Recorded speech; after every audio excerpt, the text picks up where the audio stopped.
ఓం శ్రీకృష్ణ సద్గురువే నమః. శ్రీమద్ వల్లభ వైభవం గురించి మనం తెలుసుకుంటున్నాం. తెల్లవారింది. తెల్లవారేసరికి అంతలో వాళ్ళకి ఒక సమాచారం అందింది. ఏమనంటే రాజులు సైనికులు కలిసి మ్లేచ్చులను తరిమివేశారనే వార్త. అది మొత్తం అంతటా వ్యాపించింది. అది విన్న తర్వాత లక్ష్మణ భట్టు దంపతులు ఒక్కసారి చంపారణ్యానికి వెళ్లి ఎలాగైనా క్రితం రాత్రి తాము వదిలి వచ్చిన పసివాడిని చూడాలని నిర్ణయించుకున్నారు. వెంటనే అరణ్యానికి బయలుదేరారు. భగవంతుడి కృపతో ఆ పిల్లవాడు సజీవుడై ఉండి ఉంటాడేమో అని ఆశ ఆ దంపతులు ఇరువురిలోనూ కదులుతోంది.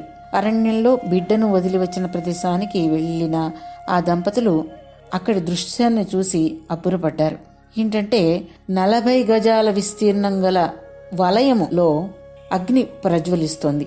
ఆ అగ్ని వలయంలోని మధ్య భాగంలో బాలుడు పడుకొని కాలి బొటన వేలుని నోట్లో ఉంచుకుని చీకుతూ ఉన్న దృశ్యాన్ని చూసి ఆశ్చర్యపోయారు దంపతులు. పుత్రుడి కోసం పరితపించిపోతున్న ఎల్లమ్మ 40 గజాల విస్తీర్ణం గల అగ్ని వలయం మధ్యలోకి పిల్లవాడి దగ్గరికి ఎలా వెళ్లాలో తెలియక తల్లడిల్లిపోయింది.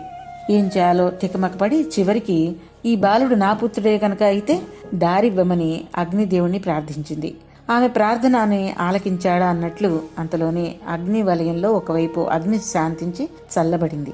వెంటనే ఆ ప్రదేశం గుండా లోపలికి ప్రవేశించి బాలుడిని అగ్ని మధ్యంలో నుండి బయటికి తీసుకువచ్చారా దంపతులు.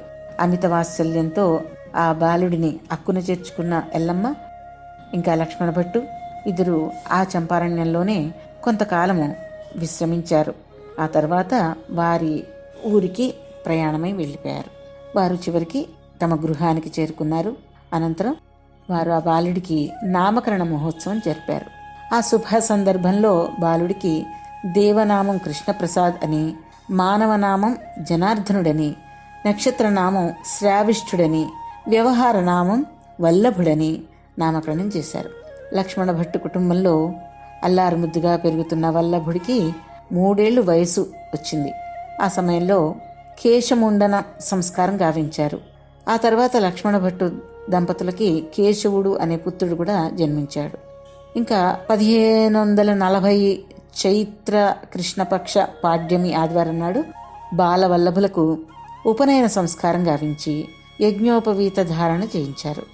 బాలవల్లభులు విష్ణు చిత్తుడనే గురువు దగ్గర యజుర్వేదము, తిరుమల దీక్షితుల వద్ద సామవేదము, ఋగ్వేదము, అలాగే తండ్రి లక్ష్మణ భట్టు దగ్గర అథర్వణ వేదము, బ్రాహ్మణాలు, ఉపనిషత్తులు అన్నీ అభ్యసించాడు. నారాయణులనే గురువు నుండి భాష్య సహితంగా అష్టాధ్యాయిని అభ్యసించారు. కాశీలోని మాధవేంద్రపురి నుండి వేదశాస్త్రాలు అన్నీ కూడా పూర్ణంగా అధ్యయనం గావించారు. 11 ఏళ్ల వయసులోనే వల్లభులు తమ అధ్యయనాన్ని పూర్తి చేసేసుకున్నారు. అతి స్వల్ప కాలంలోనే వేదశాస్త్ర పరిజ్ఞానంలో తండ్రి లక్ష్మణ భట్టుకు అత్యంత ఆశ్చర్యం కలిగింది. ఇలా కొడుకు వేద విద్యని మొత్తం ఆపోసన పట్టడం. ఒకనాడు కృష్ణ పరమాత్మ లక్ష్మణ భట్టుకు స్వప్నంలో దర్శనమిచ్చి, సందేహం ఎందుకు, వల్లభుని రూపంలో నీ చెంతనున్నది నేనే అంటూ నవ్వాడు. తన భాగ్యానికి పరవశించాడు లక్ష్మణ భట్టు. తర్వాత కొంతకాలానికి లక్ష్మణ భట్టు అంటే 1546 చైత్రశుద్ధ నవమి నాడు శ్రీ వెంకటేశ్వరంలో ఐక్యమయ్యాడు. అప్పుడు వల్లభుల వయసు 11 ఏళ్ళు. ఈ సందర్భంగా వెనుకకు వెడితే వల్లభులు పృథ్వీ ప్రదక్షిణ చేసి దైవీ జీవులను ఉద్ధరించవలసి ఉంది. లక్ష్మణ భట్టు జీవించి ఉన్నట్లయితే వారు అనుమతిని తీసుకోకుండా భూప్రదక్షిణకు వల్లభులు వెళ్ళలేరు. లక్ష్మణ భట్టు బాలుడైన వల్లభుని పంపడానికి అనుమతించడం అసంభవం. అప్పుడు వల్లభులు స్వతంత్రించి దేశాంతరం వెళ్లి దైవీ జీవులను ఉద్ధరించడం వీలయ్యేది కాదు. దైవ సంకల్పంతో లక్ష్మణ భట్టు నిర్యాణం ముందుగానే జరిగింది.